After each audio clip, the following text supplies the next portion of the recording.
Most men are told a very simple story about testosterone. You hit your peak in your 20s, it quietly slides downhill after 30, and the only serious options are injections, gels, or giving up. You're told that being tired, softer around the waist, and less driven is just age. That story is incomplete. Your biology is not a straight line you're forced to ride.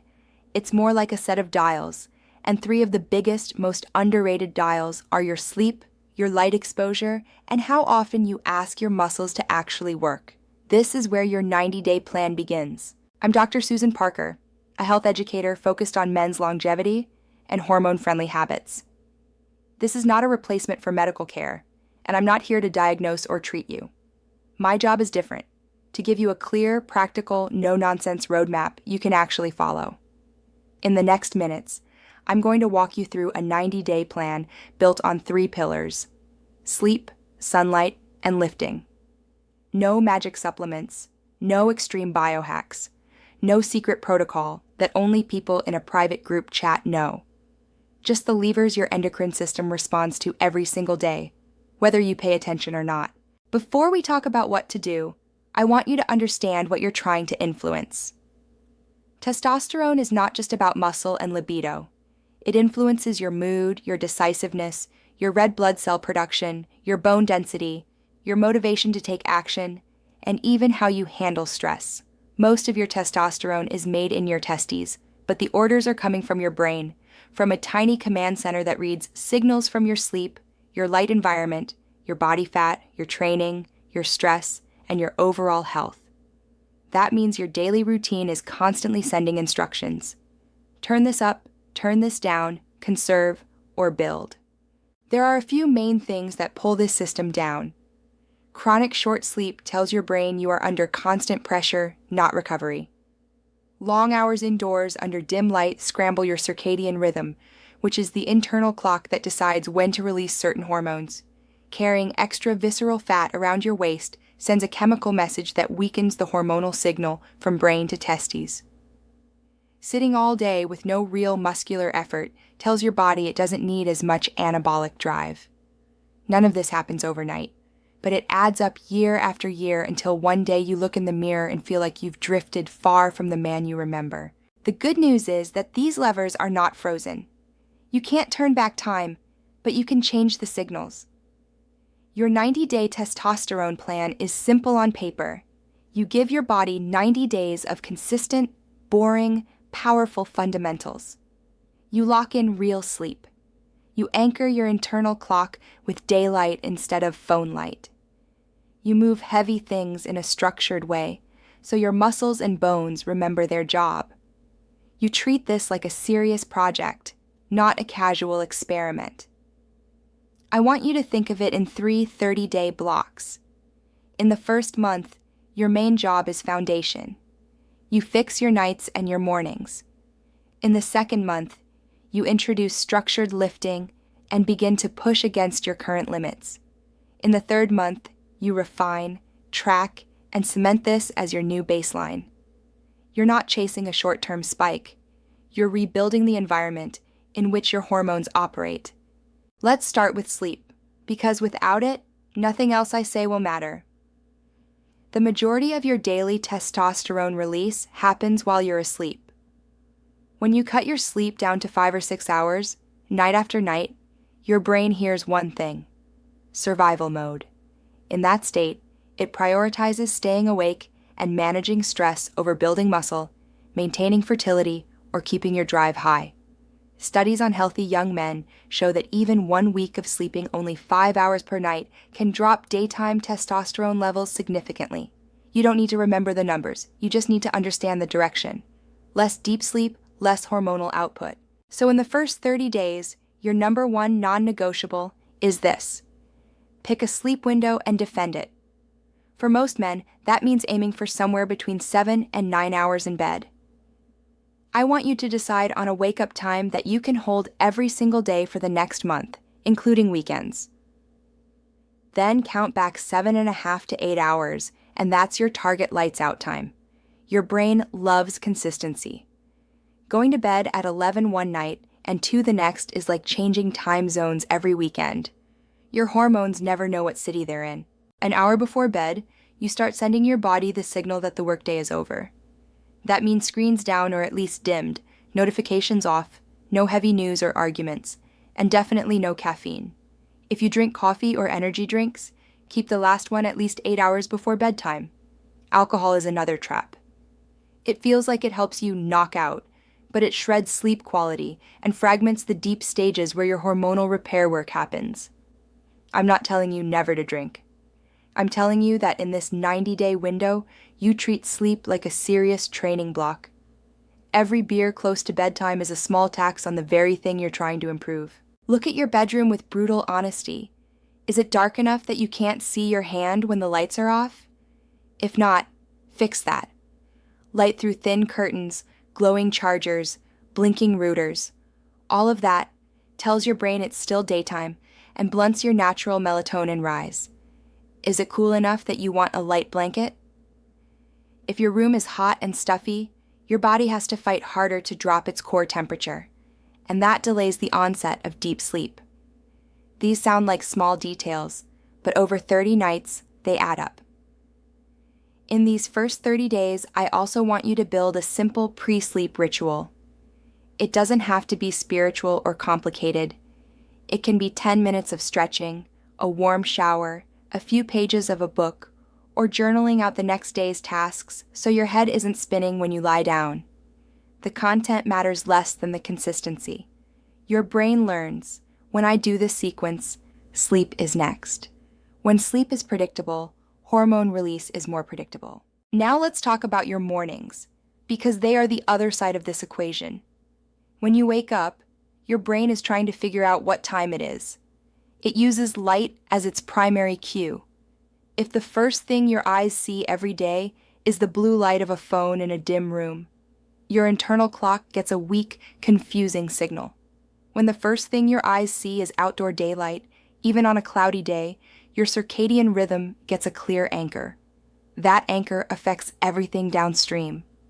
When you feel alert, when you feel sleepy, and when hormones like testosterone tend to peak. So, for the same first 30 days, make yourself this promise. Within an hour of waking, you will step outside and let real daylight hit your eyes for at least 10 minutes. No sunglasses if it's comfortable and safe to go without. You don't have to stare at the sun. In fact, don't. Just be outside. Walk, stretch, drink your coffee on a balcony, or by a window that actually opens. Natural light is many times brighter than indoor bulbs, and your brain responds to that intensity. This early light helps set your internal clock so that your body knows when to release energy hormones and when to wind down later. If you work indoors, add tiny daylight breaks. Stand outside for 5 minutes around midday. If you can't, stand by a bright window and actually look out at the distance. You're doing this for your circadian system, not for Instagram. Over weeks, you may notice that you feel sleepy more or less at the same time every night. That regularity is what you want. Testosterone thrives on routines where your body knows, this is when we rest, this is when we repair. During this first month, I'm not asking you to overhaul your workouts yet. I just want you to move more than you do now. Track your steps for a few days to see where you're actually at. If you're averaging 3,000 steps, aim for 4.5 or 5,000. If you're around 6, aim for 8. Walking is not the same stimulus as lifting, but it does help with insulin sensitivity and circulation, which matter for hormone balance. Think of it as opening the roads before you send more traffic down them. By the end of the first 30 days, if you commit to this, 3 things should be happening. First, your sleep schedule will feel more predictable. You might still wake up once in the night, but overall, your nights feel less chaotic. Second, your morning energy will be a bit more stable. Maybe you don't need that second coffee as early. Third, you'll have proven to yourself that you can actually stick to a framework. That proof is important because the next 30 days are where we start to push. Now we bring in the third pillar, lifting. The human body is not designed to sit in chairs and tap on screens all day. Your muscles exist to move load against gravity. When you avoid that, your body adjusts downward. Less muscle mass, more body fat, less bone density, lower anabolic drive. When you start sending the opposite message, I still need this system, your body listens. Resistance training does two main things for your hormonal environment. In the short term, it creates temporary spikes in anabolic signals. In the long term, it builds and preserves muscle, which improves insulin sensitivity and reduces visceral fat, both of which support healthier testosterone levels. For the second 30-day block, your goal is 3 full-body lifting sessions per week. If you're completely untrained, 2 is acceptable to start, but 3 is ideal. You don't need a fancy gym, but you do need some form of resistance. Dumbbells, kettlebells, resistance bands, or even your own body weight used intelligently. Each session will hit a push movement, a pull movement, a squat or hinge for your legs and hips, and some direct work for your trunk. A simple template might look like this. You start with a short warm-up, a few minutes of brisk walking, arm circles, gentle hip circles, and some practice squats with just body weight. Then you move into your main work. A push could be push-ups against a wall, a counter, or on the floor, depending on your current strength. A pull could be rows with dumbbells, a resistance band anchored to a door, or a suspension trainer if you have one. For your legs, you might do squats to a chair, lunges holding onto a support, or hip hinges with light weights. For your trunk, planks on your knees or elbows, or dead bugs on the floor. Pick one exercise in each category and perform 2 to 3 sets of 8 to 12 controlled repetitions. The last few reps of each set should feel challenging, but not sloppy. If you breeze through all 12 and feel like you could do 20, add a little resistance next time, or choose a harder variation. If you can't reach 8 with good form, make the movement easier. Higher surface for push-ups, lighter weight for rows, shallower squat depth. Good technique protects your joints and lets your muscles actually do the work. You might be wondering, where does testosterone come in here? It's involved at every step.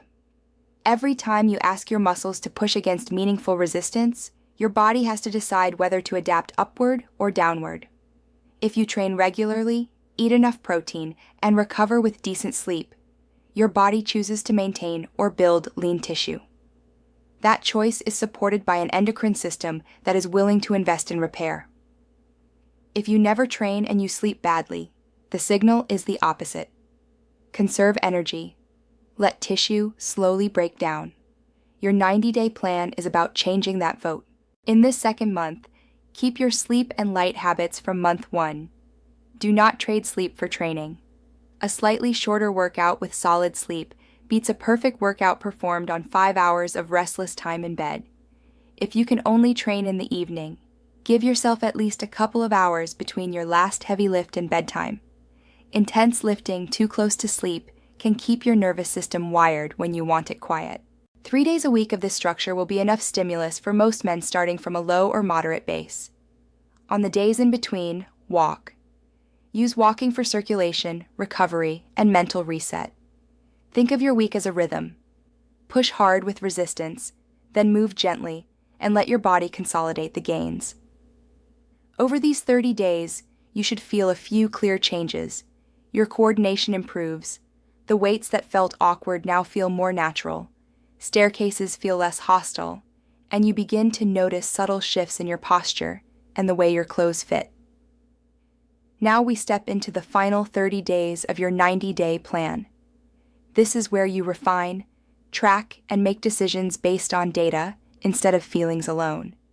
You already have a sleep schedule, morning light, daily walking, and regular lifting. You're no longer building from zero, you're tuning. At the start of this third block, take stock. Note your body weight, but also measure your waist at the level of your navel. Look at your training log. How much weight are you lifting now compared to your first week? How many push-ups or squats can you do with good form? How do your energy, mood, and sense of drive feel compared to day 1? Be honest, but also be fair. You're comparing yourself to your own baseline, not to a 20-year-old athlete. For these last 30 days, you can introduce a bit of progression. For example, if you've been doing 2 sets of each exercise, move to 3. If you've been lifting the same weight, and it now feels clearly manageable, add a small amount. Progress should be modest and controlled. You are not trying to impress anyone on social media. You are trying to give your body a consistent message. We are still going forward. You can also refine your lifting sessions by paying more attention to rest periods. 90 seconds to 2 minutes between sets is a good general zone. That's enough time for partial recovery without letting your heart rate drop all the way back to resting. The goal is not to turn these sessions into cardio, but a moderate cardiovascular demand is natural when you move your whole body. If you feel dizzy or sick, you're pushing too hard. Pull back and build more gradually. If your schedule allows, you might add a 4th training day during this 3rd month, but keep it lighter. That extra day can focus on technique, unilateral movements like single leg work, or areas that need extra attention, such as your upper back or glutes. The main idea is to increase total weekly volume slightly, not to double it. More is not always better. Better is better. Nutrition does matter here, even though your plan is built on sleep, sunlight, and lifts. Your body needs enough protein and calories to support recovery. You don't need to obsess over macros, but a simple guiding idea is to include a decent source of protein in each meal: eggs, fish, poultry, meat, dairy if you tolerate it, or quality plant options if you're vegetarian. Combine that with vegetables, some fruit, and unprocessed carbohydrates that you digest well. You are not starving yourself in this plan. Starvation signals your body to shut down non-essential functions, and robust hormone production is not a priority when your brain thinks you're in a famine.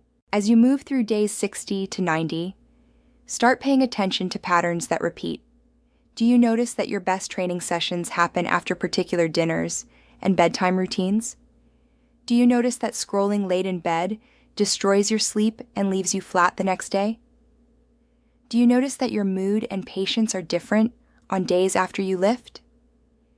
These patterns are not random.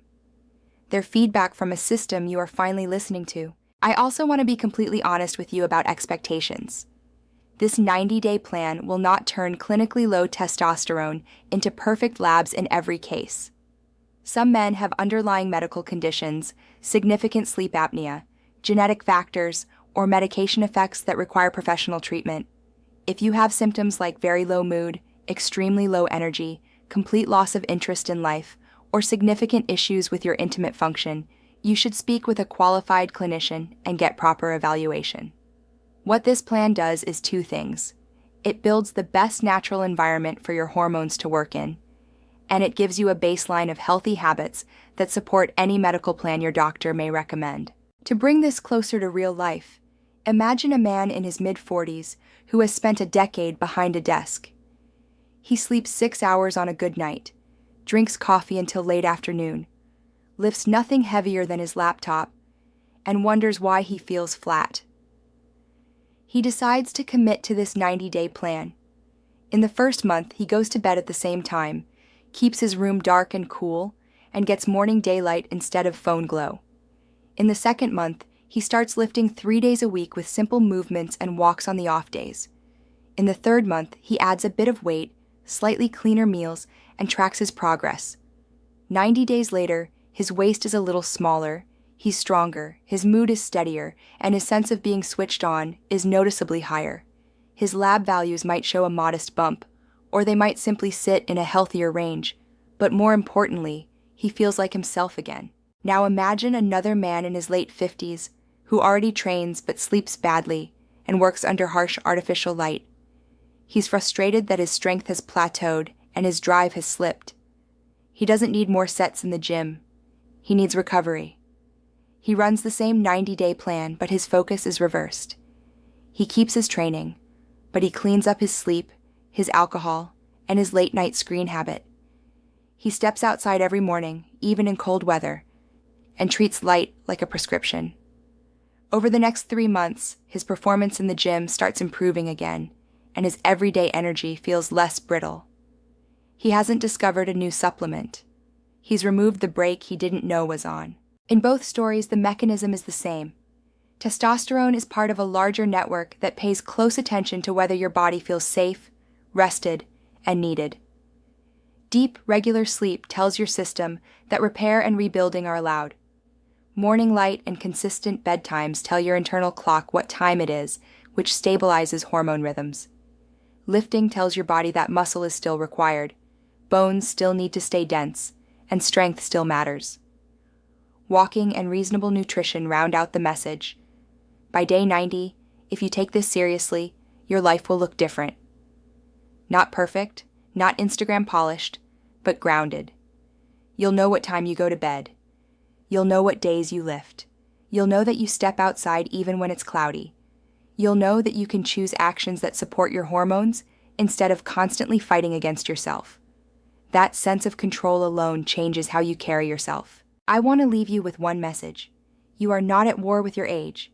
You are in a long-term relationship with your biology. A 90-day testosterone plan built on sleep, sunlight, and lifts is not about chasing a number on a lab report.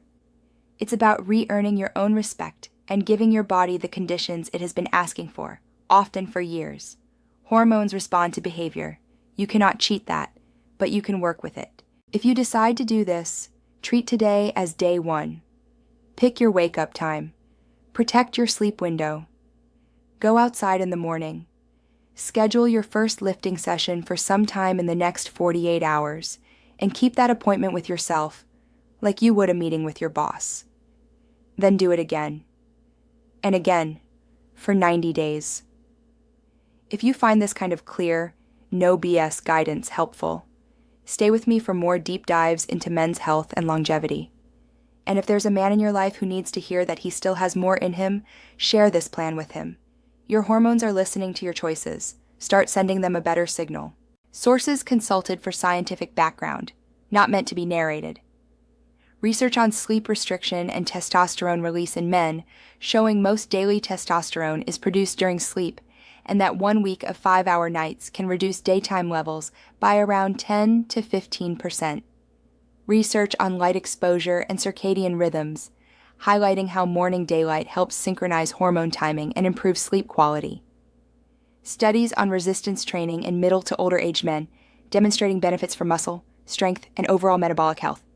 And reviews on the bidirectional relationship between obesity, visceral fat, and low testosterone in men. PMC 1. 1. HTTPS PMC CBI LM AH.gov Articles PMC 4445839 UTM Source ChatGPT.com Effect of 1 week of sleep restriction on testosterone